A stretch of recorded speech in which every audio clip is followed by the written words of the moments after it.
Coming up on this episode of Nintendo Cartridge Society, we're selling vouchers like they're going out of style.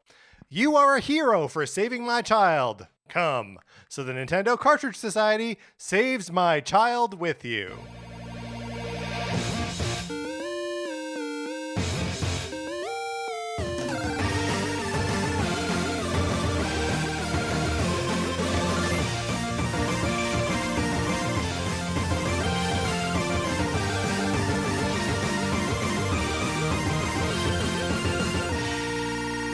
Welcome to Nintendo Cartridge Society. My name is Patrick Ellers, and I am joined, as I'm always joined, by my co-host, Mark Mitchell. We've got a good show for you today. We're going to be talking about the news from the week, including an overview trailer for Mario Tennis Fever, and then on Thursday, we're doing a Metroid Prime 4 Mega Ranking Spectacular. Well, Mark, in the meantime, how's it going? Oh, it's going great. I guess we'll talk about it when we get to what we've been playing, but I finished Metroid Prime 4. Yes. And so I'm ready for the Mega Ranking. That's good. That's good that we be ready for the Mega Ranking.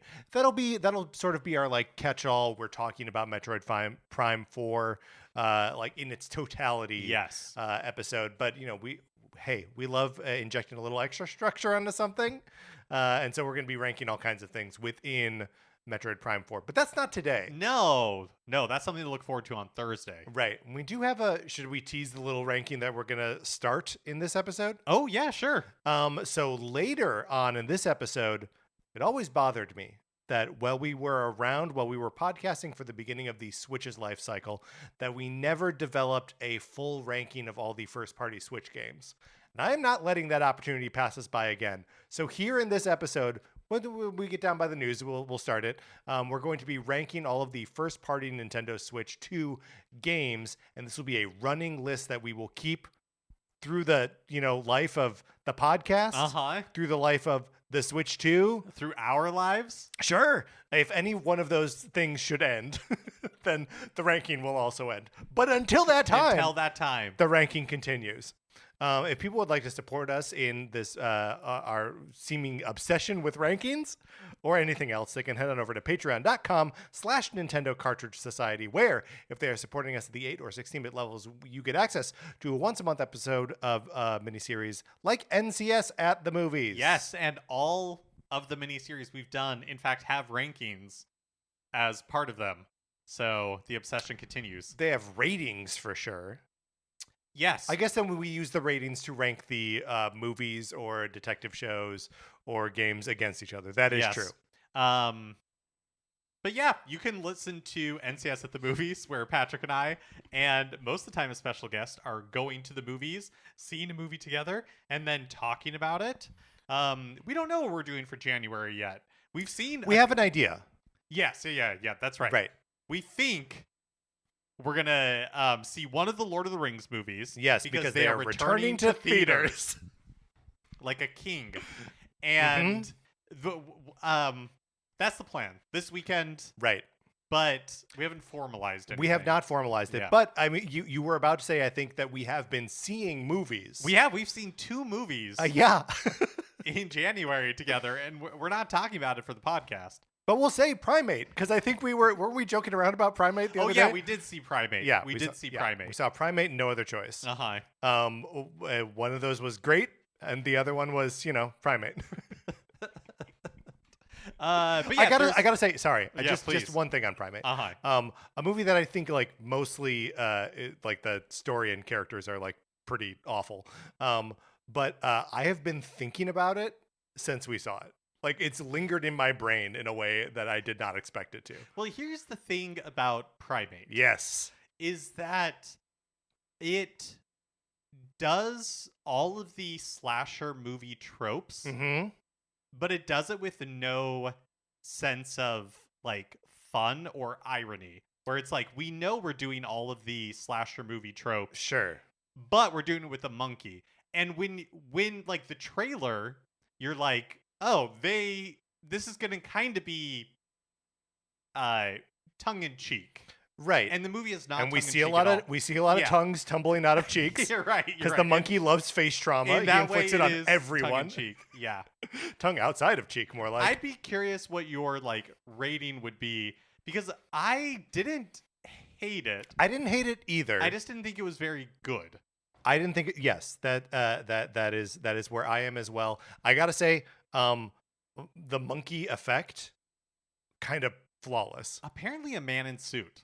Okay, so that can be true, but also like clearly painted over with CG, Yes. right? Yeah, I assume so. Yeah. Right. And yeah, because like no actual monkey in this movie. Can you imagine the psychological damage you would deal to your actors by being like, and now here's the monkey who plays Ben. He's gonna pretend to rip your face off. Anyways, this is not an episode of NCS at the movies. But you could be listening to an episode of NCS at the movies if you go to Patreon. There are at all the levels of subscribing to us there, including the free level. There is content for you to listen to. So head on over there if any of that sounds like something you would be into. You can also be in our Discord chatting with other people who are playing Dragon Quest demos and getting excited for future Nintendo releases by emailing us, Nintendo Cartridge Society at gmail.com. I will send you an invitation. You can join the Discord, have a great time with us there. Mark, I think it's time we should talk about what we've been playing this week.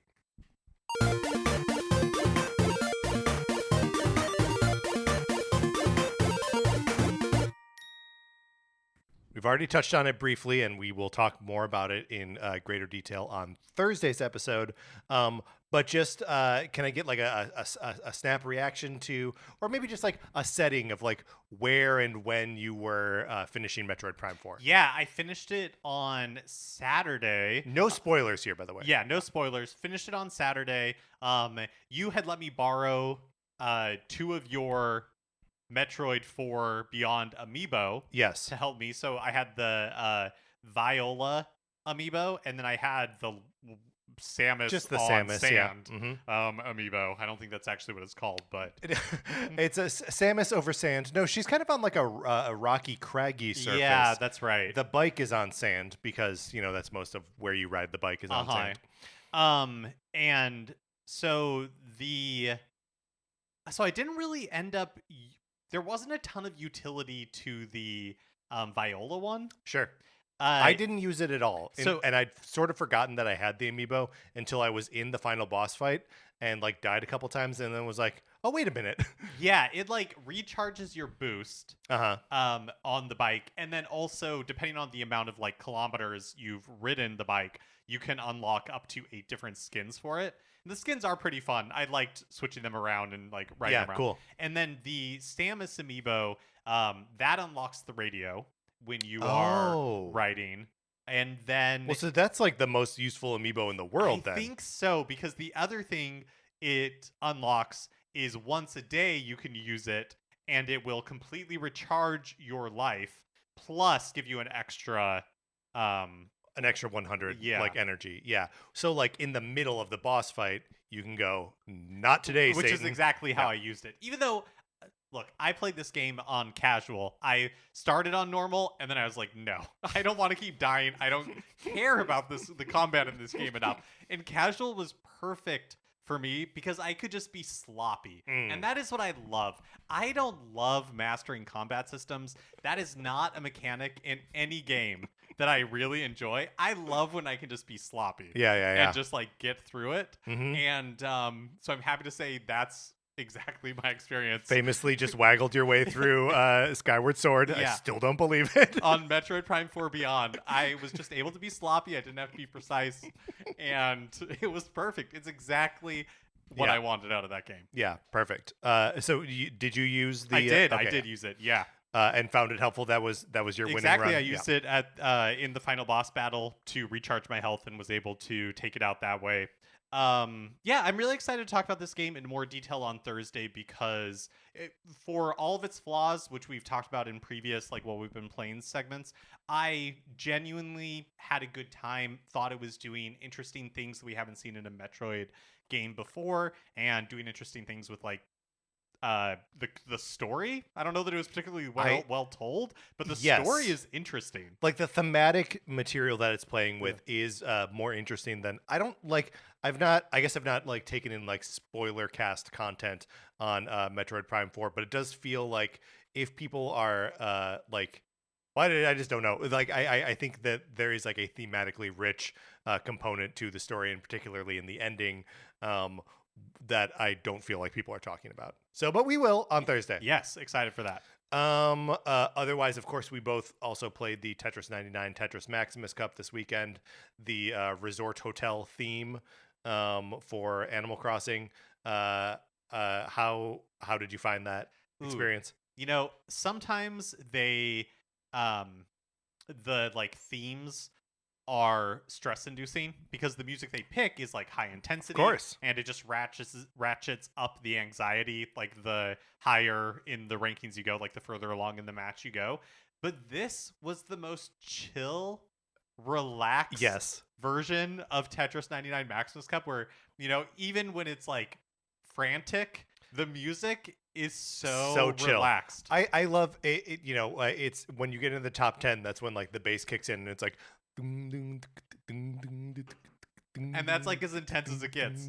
Yeah, and it's just so funny that like Animal Crossing's like scariest possible music is still like a vibe and it's chill. So yeah, I thought this was a great theme. Yeah, I thought so too. My first game in there, I got second place. Oh, nicely done. Which is good for 70 points. This was the worst Tetris I've played in such Really? a long time. It was so bad. I was getting my butt kicked. Just terrible, terrible trash Tetris. Yeah. Still had fun. Had a lot of time to to experience hear that music. Yeah, the theme.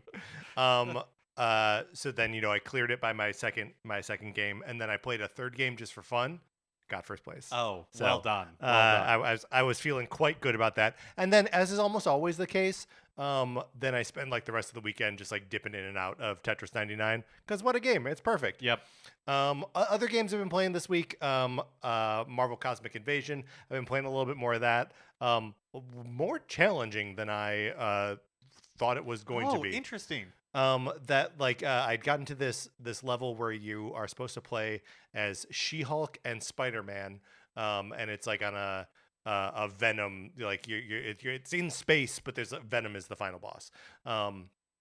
And there are all of these like special conditions for all of the levels where it's like don't get hit in this area, perform this move on this many guys, and finish the final fight with this character, right? And I was supposed to defeat Venom with Spider-Man. Makes sense, which means that for most of the level I was like, She-Hulk should really be front and center. I don't want to use up Spider-Man's health bar, and like I don't know if it's because I was like playing too cautiously and not like swapping the characters in and out a bunch, but like by the time I got to Venom, I just got rolled I probably played this whole level 6 times, and like it was just very like kind of disheartening to be like beaten down. But then I have not had that experience since.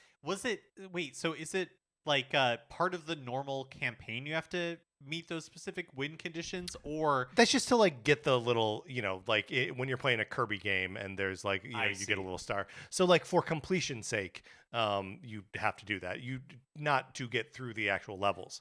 And I'm stubborn enough that because getting through the actual levels does that, because when last weekend still advance you to the next level. But when last weekend when you, me, Jeremy, and Connor were playing, it was, or 2 weekends ago or whatever, it was like mindless. We didn't really have to think as we were, and obviously we were doing the early we levels, played the first level, but I didn't know if it was like just an arcade button masher where when you die it doesn't really matter because you can continue immediately, or it's not. Oh yeah, I mean, really I don't know if that's the case with multiplayer that you can continue, but in single player, when your 2 characters die, that's it. Got it. You go back to the beginning of the level. I see. And a lot like Teenage Mutant Ninja Turtles: Shredder's Revenge, there actually is like a lot of depth to the combat if you choose to engage with it. That like there are parry moves that you can do and dodging, and unlike a lot of those old arcade beat 'em ups, you can like wait for a period where it's easy to attack, like land an attack and like be safe. Like those games are balanced in a way that actually rewards like strategic paying attention and like learning how the combat works. Like we talked about, I just want to be sloppy with it. Well, and if we're playing 4-player, like one of your guys can be sloppy. That's okay. And then I played a little bit more of Mario Galaxy, which I had turned on when it came out originally. I got to my 60th star and was like, that's it. I'm going to fight Bowser. Fought Bowser and had a great time. And then was like, I got to get back into that. I currently have 84 stars, and I think I'm on my way to all of them. Because what a game. I know that there are... everywhere there are unavoidable like pointer controls and motion controls and all this kind of stuff that like if I were playing a Mario game new and it was making me do this stuff, I would have no patience for it. But the fact that it is reaching back to a time in my life when the Wii was demanding that was the only part of games, and I was like, but also I get to run around as Mario. I'm like, yes, cool, smooth, I love it. So I'm just I'm relishing every moment, even the most inconvenient, waggly, pointy, whatever parts of that game. Yeah, I've got to get back to my playthrough of Galaxy 2. Yeah. Because, what great games. When I finish Galaxy 1, I will almost certainly move on to 2. Mark, we don't have it on our list of things that we played this week. I just downloaded it but have not started yet, the Dragon Quest 7 Reimagined demo. Is that something that you... I don't know that I'm going to play the demo. Okay. I am planning to pick up the game at some point, but I don't know that I'll play the demo. Did you know that the game is $60 instead of 70? Oh, I didn't know that. In a text thread with my buddies today, a friend of mine was like, I'm interested in picking it up, but I don't know about paying $70 for an NES game. And I was like, well, okay, hold on. It's a remake of a PlayStation game. But then I was like, is it 70? And so like looked it up, $60. So, wow. Okay. Still a lot of money. And when you put it that way, paying $60 for a PlayStation 1 game, like, yeah. Well, I mean, reimagined. Sure. Certainly reimagined. But also, game came out in the year 2000. PlayStation games, $40 when they came out. I did a little inflation calculator. $40 in the year 2000, in August 2000, is like $75 now. So, I don't know.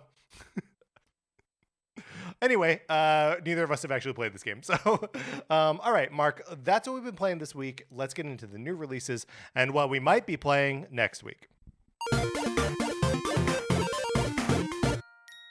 And of course, we'll first do our check-in on Nintendo Music. And there's nothing new today, no, right? there is. There is? Yeah, today, or yesterday, Mario and Luigi Brothership was added to the platform system. Whatever. To the app. Yeah, there we go. Service. To the service.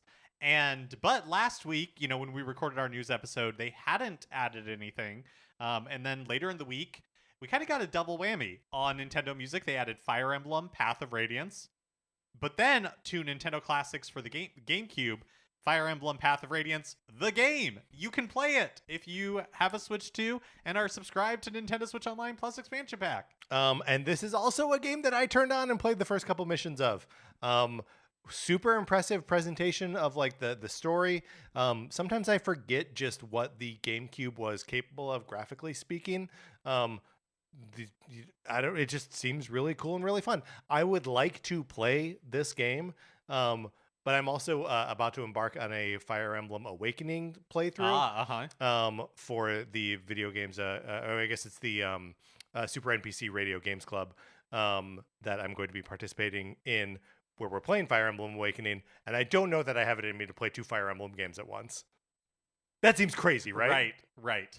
But it is cool, and I'm definitely 100% coming back to it.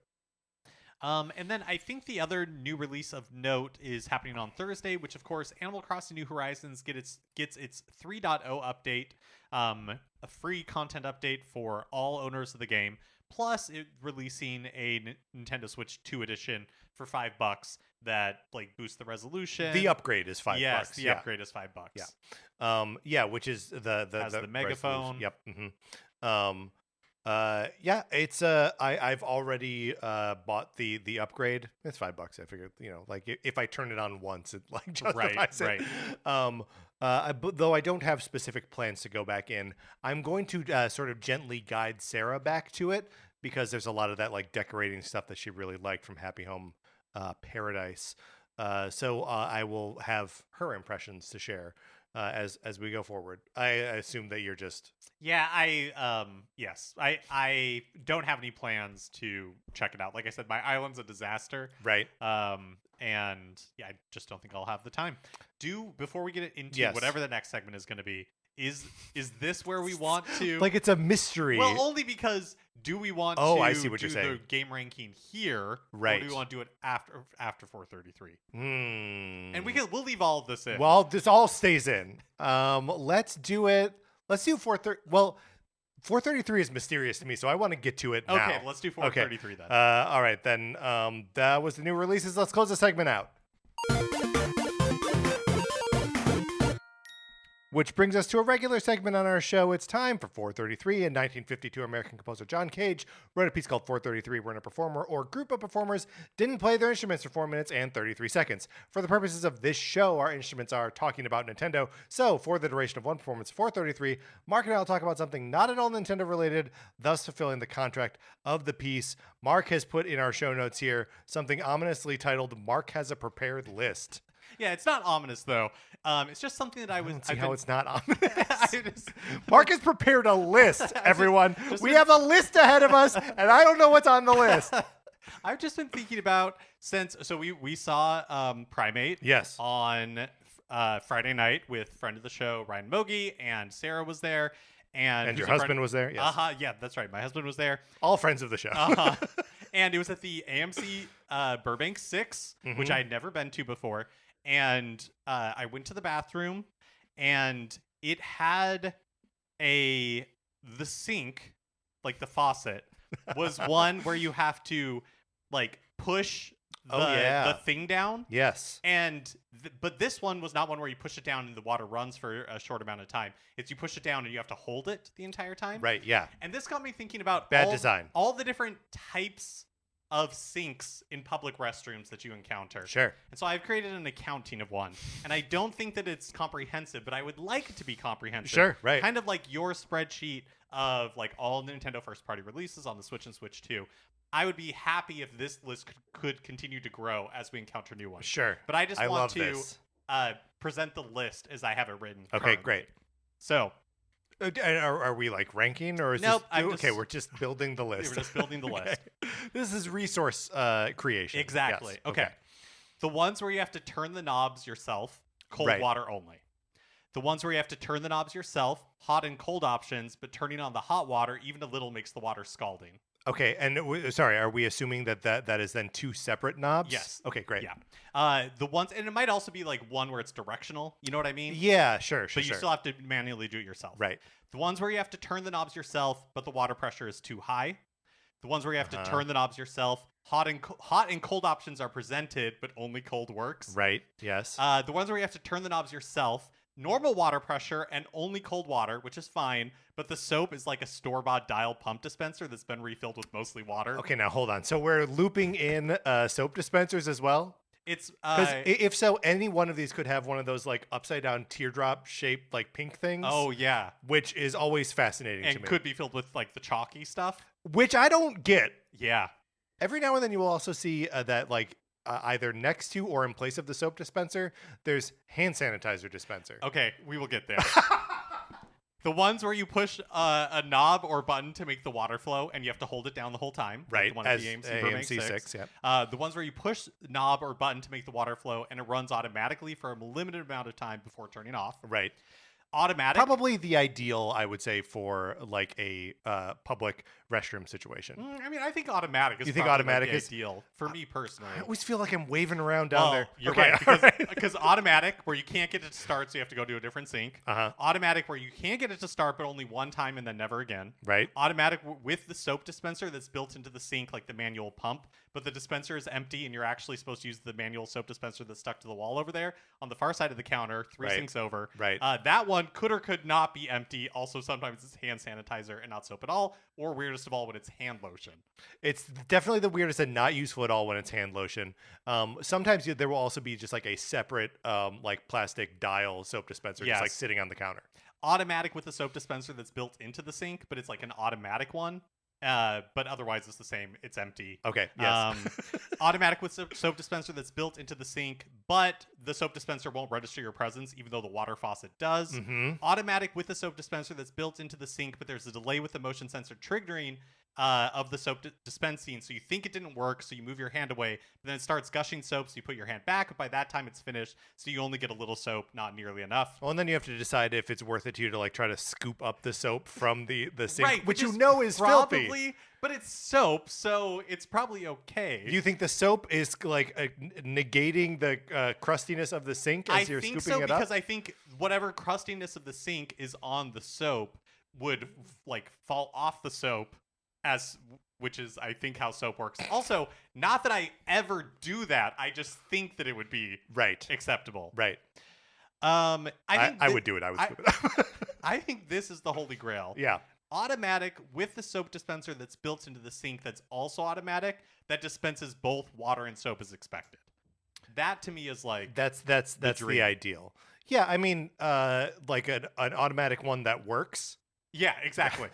Yeah. Then yeah. finally That's the ideal. You're right. then finally I think there's the magnum opus of bad design, which is the ones where they try to combine everything at the sink.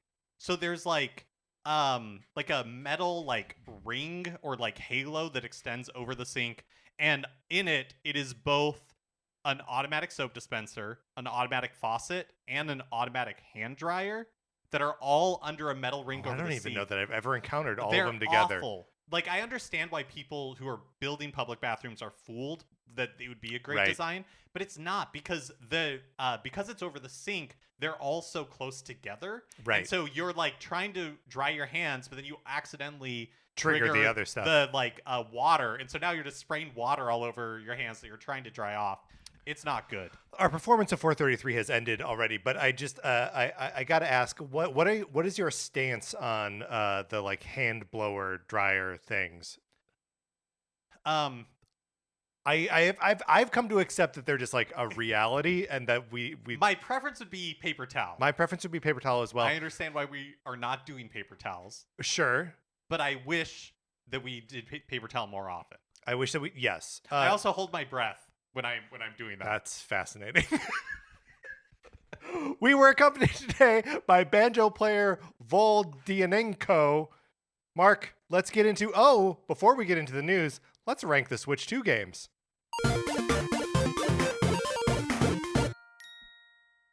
As always, Mark, your project did not disappoint at all. I loved it.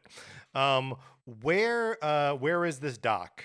Oh, that right. you started. Did you share it with me? Yeah, it should be in the should be in the folder. Okay, good. Yes. Okay. Well, while I'm opening it up, why don't you run us through the various games that we'll be ranking here? Okay, yeah. So, like we mentioned, this will be a continuous list of first-party Nintendo releases that on the Switch 2 that we will be ranking.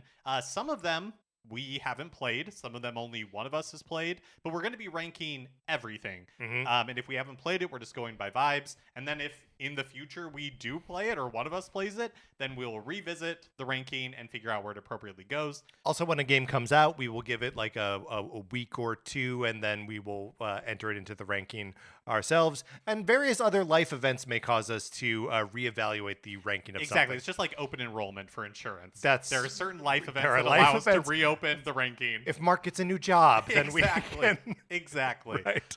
Also, Nintendo Switch 2 editions of games, Count. they count, so they will be in our ranking. Yes.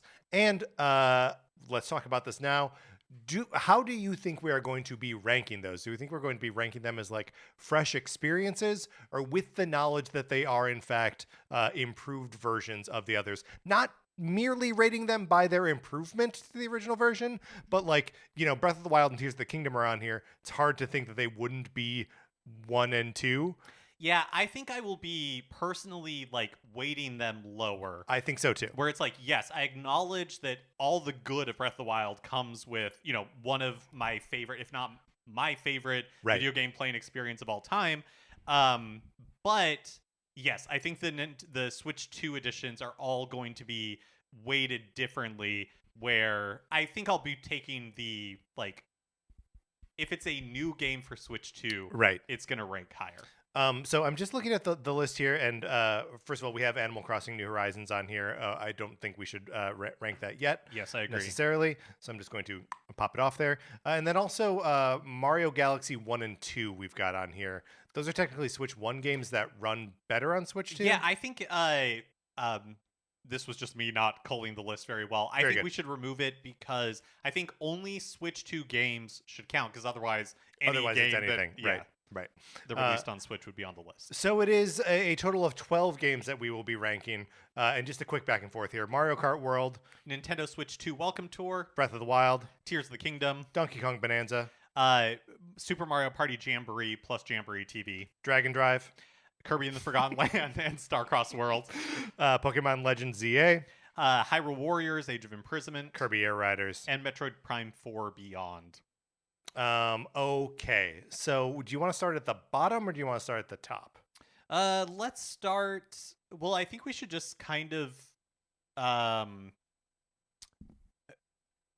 vibe check our way through which ones we think are going to be more towards the bottom. Like, I think we just need to start sorting, right? Great. Yes. So I think probably towards the bottom for me are going to, I think Dragon Drive is probably like the absolute bottom for me. But I would say Dragon Drive, Nintendo Switch 2 Welcome Tour, Mario Party Jamboree plus Jamboree TV, and maybe Kirby and the Forgotten Land.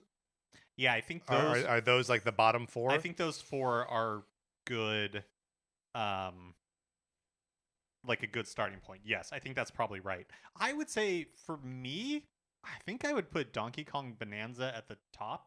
Yeah, I think sort of unequivocally, especially if we are considering like Breath of the Wild and Tears of the Kingdom as like they're weighted lower. Yes. Although like not that much lower. Like and so like currently on the list, Mario Kart World is right below Donkey Kong Bonanza, and I kind of think that's right. Yeah, I think that's right too. That's where I would put it. As far as my like Switch 2 experiences, yeah, I would say Donkey Kong Bonanza has been number 1 and Mario Kart World has been number 2. So okay. I think that next is either the Zeldas, even weighted as they are, or Metroid Prime 4. Yeah, I think I would agree with that. I think I would put Metroid Prime 4 Beyond at the third for right now. Sure. I would put, well, actually, yeah, that's interesting. I think Nintendo Switch 2 Welcome Tour is in the right place at the bottom. At fourth. Towards the bottom. Right. Like fourth from bottom. But I don't think it's a bad game. Sure. Well, and a bad experience. And it may actually be third from the bottom because I think Kirby and the Forgotten Land will probably come up a little bit just by virtue of being Kirby and the Forgotten Land. Interesting. Right, because like that game is still in there. And Starcross World, I know you didn't care for it, but I didn't think it was. I thought it was inessential, but I didn't think it was like bad. Which was totally my experience with it too. I didn't think it was bad at all. I just, as you say, it felt inessential, and so I was just like, why am I doing this? That game, that one in particular, because I know most Kirby games like end with like Eldritch Horror and like a really challenging boss battle. Yes. But that one especially is like a walk in the park, and then you get to the end boss and it's on a completely different level of difficulty. Yeah. Whereas like Kirby and the Forgotten Land is long enough that it feels like it can kind of organically build to something like that. Sure, right. But it's so compressed with Starcross World that you're just like, piece of cake, piece of cake, piece of cake. Bam! Just like this incredibly like difficult boss battle. You know what we haven't done in a while? Bang! Yeah, Kirby Pikachu with a gun. Mm-hmm. Okay. Yeah, so all of which is to say we will move Kirby and the Forgotten Land, I think, up a little bit because it's currently sitting at the bottom. Yeah, that's right. And for me, I think the worst first party Switch 2 game is either Jamboree or Dragon Drive. And I haven't played any of it since the demo, global playtest or whatever they called it. I think that game is interesting and I had fun with my time with it. Right. I bought the whole thing. So the whole thing. Yeah, I bought the whole thing. But I don't want to put it at the bottom. Okay. So I think it probably is going to be Mario Party Jamboree at at the bottom, which is a shame because I do think that's my favorite Mario Party game. Just the Switch 2 editions kind of like detract from it in some ways. Now, a game I haven't played, but in fact, the three that we haven't really talked about, I haven't played. Legend ZA, Hyrule Warriors, Kirby Air Riders. Right. Now, I also have not played Hyrule Warriors Age of Imprisonment, but we will rank it nonetheless. Yeah. Despite the fact It's that a vibes ranking. it's a vibes ranking. Kirby Air Riders I want to put right below Metroid Prime 4. Whoa, above the Breath of the Wild and Tears of the Kingdom editions? No, I guess below them. Okay. I think probably below them. I had such a great time revisiting Breath of the Wild with the Switch 2 edition. They are there's a lot of extra stuff in those games, and they're perfect games to begin with. So yeah, Kirby Air Riders is going to go right below that, and then I think I would put for myself yes, Hyrule Warriors above Legends. No, I was gonna say lower on the list. Oh, okay. I was gonna say like I don't know after Dragon Drive, maybe just because. Yeah, I hear. I mean, I hear what you're saying. I think I'm just more interested in a game like Hyrule Warriors than a game like Dragon Drive. Yes, I see what you're saying. What do we do with Welcome Tour? Because right now it's above Dragon Drive. I think that's fair. I mean, Okay. it's Nintendo Switch 2 Welcome Tour is, a slight experience. It is a small game, and it is largely homework. But it does not pretend to be anything else. That's true. And on the terms that it presents itself, it largely succeeds. Yeah, and you do learn interesting things about the Switch too. Yes. And it makes me appreciate the amount of engineering that went into something like that. It made me realize that my the TV I had at the time couldn't output it at 120 hertz. So, like, what more could you possibly want from a video game? Okay, so maybe Hyrule Warriors Age of Imprisonment goes above Welcome Tour, but Okay. below Legend ZA. Yeah, I think that's probably fair, and I think the way that you have it right now is right-ish. So we currently have Dragon Drive above Kirby and the Forgotten Land. For me, I think that's right. For Okay. me. Yeah. Okay. All right. Well, then I think this is probably it, right? Yeah. At number 12, we've got Super Mario Party Jamboree plus Jamboree TV. And number 11, we have Kirby and the Forgotten Land plus Starcross World. 10 is Dragon Drive. 9 is Switch 2 Welcome Tour. 8 is Hyrule Warriors Age of Imprisonment, a game that we've not played but have feel the vibes about. 7 is Pokemon Legend ZA. 6 is Kirby Air Riders. 5 is Tears of the Kingdom. Okay, now this is interesting. We didn't actually discuss which order these two should be in. I mean, I like Breath of the Wild. Yeah, that's interesting. I think I like Breath of the Wild more, but it was interesting going back to the Switch 2 edition of Breath of the Wild. First time I'd played it in many years, and the powers, like the Sheikah, Yeah, like you're missing that ascend and they stuff. just feel so dinky. Yeah. Where you're like ice blocks. What am I gonna do with an ice block? What? Why was this an Magnets. I can entire- only move stuff made of metal. Yeah, like Tears of the Kingdom. It is crazy the amount of what you can do in that game. Yeah. Like, I mean, the totally yes. bananas. And the powers are like indicative of the approaches to the games. One wants you to like survive in Hyrule, and the other one wants you to dominate it. And like Tears lets you dominate Hyrule. But I think the thing I like so much about I Breath of the know. Wild is Surviving the sense it. of discovery Yep. and surviving it, and like experiencing that Hyrule for the first time. I do think that Tears of the Kingdom it tells like I don't know.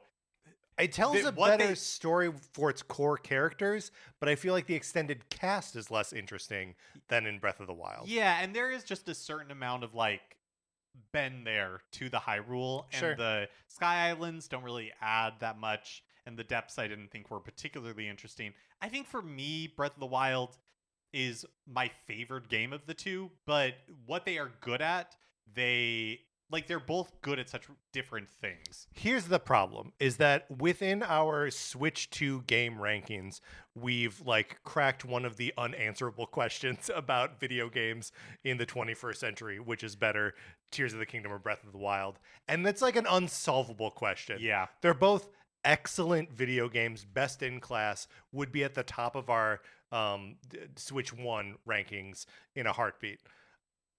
I almost feel like they tie Let's here. just leave it. We'll be coming back. Okay, we'll be coming back. We'll be coming back. Okay, but currently, let it be known that number 5 is Tears of the Kingdom. Number 4 is Breath of the Wild. Yes. Number 3 is Metroid Prime 4 Beyond. Number 2 is Mario Kart World. And number 1, Donkey Kong Bonanza. A list that we will be adding to and revisiting as the year and years go by, until we've ranked them all. Yes. Or died trying.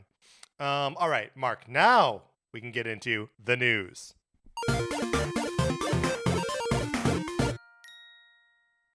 Last week, Nintendo launched an overview trailer for Mario Tennis Fever.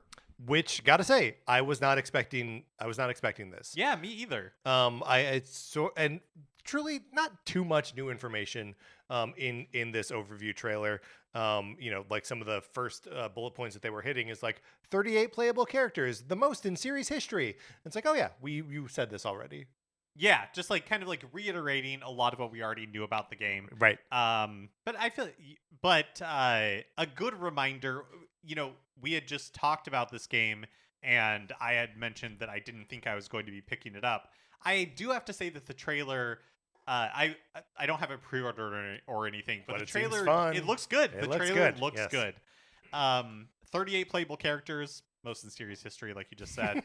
30 fever rackets that cause different special effects when you charge up your fever meter. So this is kind of cool in that, like, and the way that they were pitching it in the overview trailer of like, yes, there are 38 characters and they all have like their own stats, but then each of them can use any of the 30 fever rackets. So it is like a 38 times 30 like versions of a character to play. Yeah, so many different variations. Yeah, which is very cool. Yeah. I think one theme of this trailer, and we've kind of seen it from the moment that Mario Tennis Fever was announced, is that previously they, released a sports game on the Switch generation. They released a sports game and then kind of did like a trickle of new characters and new content. And this seems like from the get-go, feature complete. A robust experience from the get-go. The fever shots also seem like they like it's a little bit more like active around it than like the charge shots or whatever they were called in Aces, where they have these different effects, and if you volley them back without it bouncing, that like the effect continues. So like you may have your own fire tennis ball revisited on you. Yes, and when you're playing in co-op, two of you can hit it back together at the same time. Yeah, it seems pretty cool. It does. And also like the charge, and again, maybe it's not even what they're called, but the charge shots in Aces did tend to like dominate the gameplay space, especially online, where like people just charge up to those and then use them, and then it was all about how to counter people's charge shots. You can turn off fever rackets in Mario Tennis Fever, which just makes it a like classic Mario Tennis game. Yeah, which also seems rad. Yep. You could take damage and get KO'd, sure, which is hilarious in a tennis game. A lot of modes. There's tournament, trial towers, which is like a series of challenges, ring shot, forest court match, pinball match, where like the those bumpers, those like score bumpers, yeah, becomes like a pinball board, and there are different effects when when like balls are hit inside of it. Racket factory match, wonder court match. This one looks cool. This one looks fun. Yeah, that there's like a wonder flower that appears and you hit it and then crazy things happen on the court. Yep, and then of course there's an adventure mode, the baby mode, which comes complete with like boss fights and stuff where it looks like you're like whapping cheaps back at like a big blooper. Well, and one of the things I guess Aces maybe could be approached this way, but I feel like when it launched it couldn't really. But one of the things they talk about in the trailer about the adventure mode is that it's a good introduction to learning the mechanics of the game. Yes. So like as you progress through the adventure, you will learn and presumably become better at the mechanics that you can then take to one-on-one or like doubles tennis or something like that. And I don't feel like that was the case with Aces, where they were really like trying to like tutorialize and teach you and help you like improve. It did introduce the mechanics of it, but it was so, especially in the beginning, aimed at like punishment, like so difficult. Right.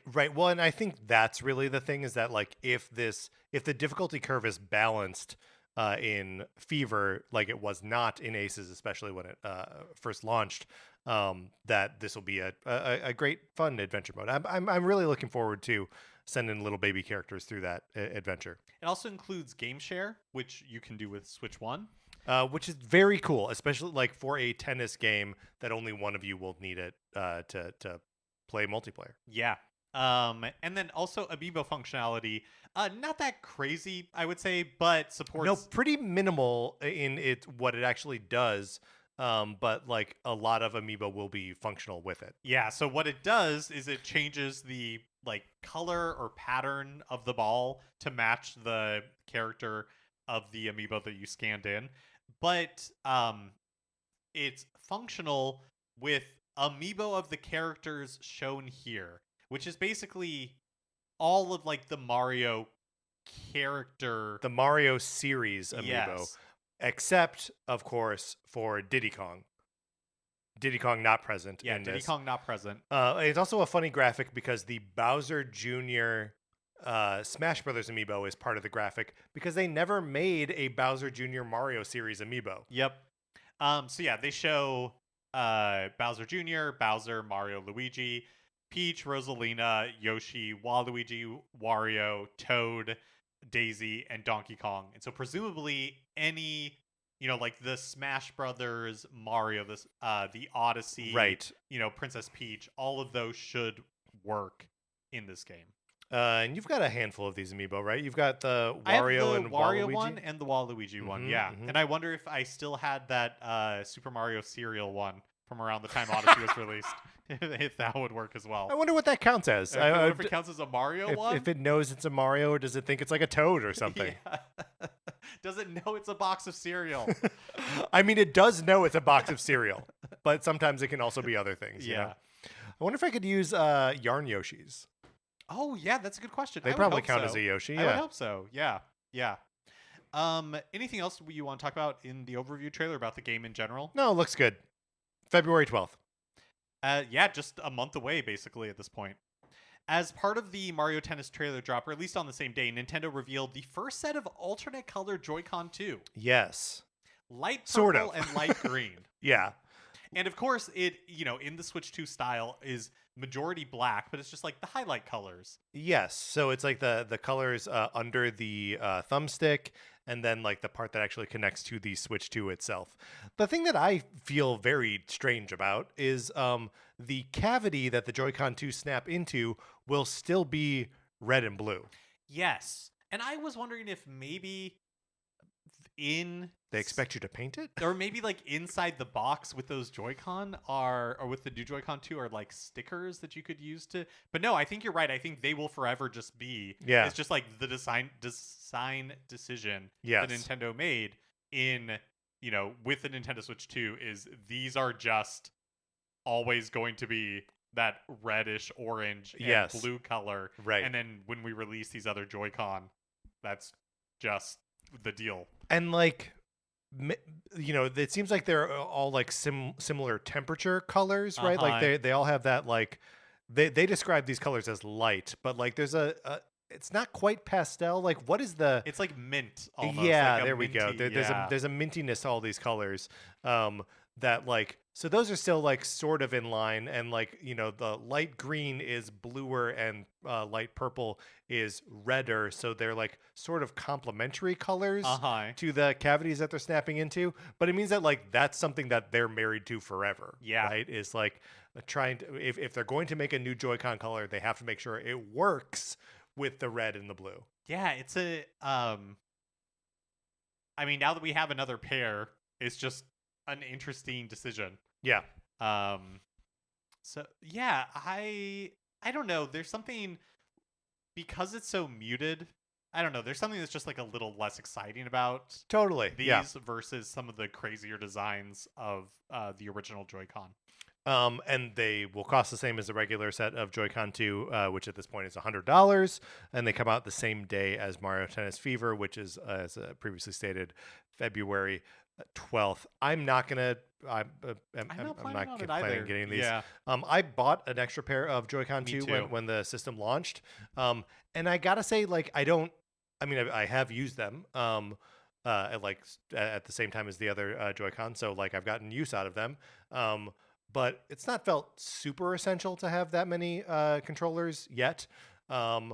And also, like, I don't at all feel bad about missing out on like these colors. Yeah. There's definitely less of a like in my opinion, collectability factor Yes, to this sort of thing. I think so too. It will be interesting to see like the further we get into the Switch 2 generation, if they start becoming like a little looser with it, or what a redesign might bring, or anything like that. Yeah, I mean it's not been that long, right? By February 12th, the system will have been out for like 7 months, Yeah. 8 months, something like that. Which, I guess by that point in the Switch 1 life cycle, we were getting those like red Mario Odyssey ones. So like, and was it around Splatoon that like the blue and yellow Splatoon ones? 2 had the that was 3, I think. Oh no, what was that for? Because Splatoon 2 was like the neon pink and neon Yeah, that's green, right. I think. That's 'cause right. I had those. Yeah. So I guess they were really pumping them out back in the day. And I wonder if that's just because like people were buying them. And I wonder if people will buy these. It was also such just a like prominent feature Totally, of the Switch. yes. It was like the one customization you could Right. like do to give it a splash of color if you wanted, or that sort of thing. And they just don't seem like they're pursuing that in the same way. Also, these are $100, so the Right. like probably the just like in what's the word I'm trying to think, like the not instinct buy, but you know what I mean, Impulse buy. the impulse buy Right. factor is At probably $100, less. it's a little bit harder. Yeah. Yeah. For $100, you got to show us something like an Alarmo. Or a Japanese special edition of Emio the Smiling Man. hey. All right. Settle down. Nintendo sent out an email. Or 2 Amiibo. Yeah, that's right. Nintendo sent out an email reminder last week that they are discontinuing the Switch voucher program on January 30th, 2026. This is not new news. This is the same old date news. Yes. that they had announced last year, but just a reminder. In fact, the email includes, quote, friendly reminders. Paid Nintendo Switch Online members can buy a pair of game vouchers and redeem each one for a digital game in the voucher catalog. Vouchers cannot be redeemed for games exclusive to the Nintendo Switch 2 system. Nintendo Switch game vouchers expire 12 months after purchase. Okay, so a couple things just to as we discuss this voucher program ending, and just to see if there is like any opportunity to get anything out of these vouchers, right? So, right, because I don't have any right now. Like, should I be buying them before January 30th? Let's talk about it. Yeah. Well, and also January 30th and not January 31st, which is a Saturday. So, like, just if you're considering buying these things for whatever reason, just know that it's not the actual end of the month. It's the 30th is when they're discontinuing them. And then they are good for 1 year after the time that you purchase them. So if you are thinking about it to buy some Switch 1 games, it would be best to just like wait until the last possible minute to buy them so that they will be effective through the end of January 2027, right? Right. So that's one thing. Second thing, it remains unclear at this point in time whether Rhythm Heaven Groove and Tomodachi Life Living the Dream will be voucher eligible. Right, because those games aren't up for pre-order. Right. And they haven't said one way or the other. And if it is a February Direct, you won't know. That's Yeah. right. So if you are interested in trying to get those games and the way the vouchers work, of course, is you spend $100, and that's good for 2 video games, which usually means that you're saving $20. Right, because you $10 should in be each one. spending it on $60 games. Right. And you can accidentally use them on Which seems so mean. It's- Nintendo yes. should not have cheaper games. It shouldn't have like WarioWare, Shake It or whatever. I know, or on like there. fitness boxing Uh-huh. too, or whatever. It bugs me that they do. But so yes, we don't know if Rhythm Heaven Groove and Tomodachi Life, every other first-party Nintendo Switch 1 game, with the exception of the Mario Galaxy 1 and 2, are voucher eligible. That includes Pokemon Legends ZA and Metroid Prime 4 Beyond. So if you wanted to get those and then upgrade to the Switch 2 versions, that is a way to save $10. So like useful in those scenarios, but we just don't know about Rhythm Heaven or Tomodachi Life. Further, we don't know that those are going to be $60 games. Right. I kind of assume that they will be, and I kind of assume they will be voucher eligible, but that's just information we don't have right now. Yeah, you'd be taking that risk because it's possible that you could buy vouchers and then have no new games going forward Right. be voucher eligible. Right. Yeah. So It's also possible that they announce another Switch 1 game that comes out this year that would be voucher eligible. yeah, totally. I think we will see additional Switch 1 games this year. Do you think they will be like games that release after the voucher program has been discontinued? Do you think they will make them voucher eligible? I wouldn't risk it. That's Yeah. the thing. That's where I'm at. Is like I just don't want to risk it. I think it's Because otherwise you just get possible- saddled with $100. Yeah. Otherwise, I just have spent $100 Right. on nothing. right, because I think that I've bought probably the most of everything that is voucher eligible that I would want Right. to spend it on. I mean, it's always a thing where you could like flex into things that you aren't actually that interested in. Like, right. oh, I guess I got Mario Golf Super Rush now or whatever. Yeah, exactly. So I think I'm not planning on picking it up, but I think don't I know. am not as well. But like, man, if I could save $20 on buying those two games, I just wish that if they would say. I know, just but of wish that course they they're would- not going I to. know, but I just wish they would say Rhythm Heaven Groove and Tomodachi Life are voucher eligible, or they're not, or whatever. Yeah. Would you like them to be voucher eligible or not? With the same, like if on February 1st they announce like Rhythm Heaven and Tomodachi Life get release dates and $60 price points, would you like them at that point to be revealed to be voucher eligible or no? Sure, because yes, because of other people who did buy vouchers, Right. and people will have some left over. But like it is a weird like rewarding of taking that insane risk. chance. Yeah. I really don't know. I really don't know which way it's going to go. But if you are looking to fill out your Switch library, Yes. it's still an incredibly good program to Right. save that like $20. Yeah. So And if you've not purchased Tears of the Kingdom yet, it's a good way to save $30. yeah, that's right. That's right. Finally, the My Mario line of Mario-themed merchandise aimed at preschool kids that Nintendo launched in Japan last August is officially coming to the US in 2026. Starting February 19th, the collection will be available at the Nintendo stores in San Francisco and New York, and then it'll roll out to, quote, select retailers. No, that's not the quote. Select retail stores, end It quote. means the same thing, but you But were if I'm doing quoting, the quote. so you had to go back for it. Select retail stores, end quote, in the spring. Yeah, Mark, neither you or I are parents, so I don't think we're going to be buying these for anyone, let alone for ourselves. But we'll be paying attention to what those releases are. I think the blocks are cute, the wood blocks are cute, and they're amiibo. Oh, that's right. How funny! How funny that they're amiibo. Right. Well, you could use them to change the color of the ball in Mario Yeah, Tennis that's Fever. right. Could you? Because do they have Mario characters on it? Yeah. Do you think it counts? If Yarn Yoshi's count, somebody who has the Super Mario do you have the Super Mario cereal amiibo? Yeah. Do you have the box still? Yeah. Okay, so we'll be able to find it out for ourselves. Wait, do you not have No, the box I anymore? don't think. I think when I moved, I got rid of it at some point. I moved and kept it. I know. I have a. I got a look from Sarah. Which is deserved, but but you have it. I have it. I don't. So That's egg right. on my face. That's right. So now she should give you a look. All right, Mark, let's close out the news.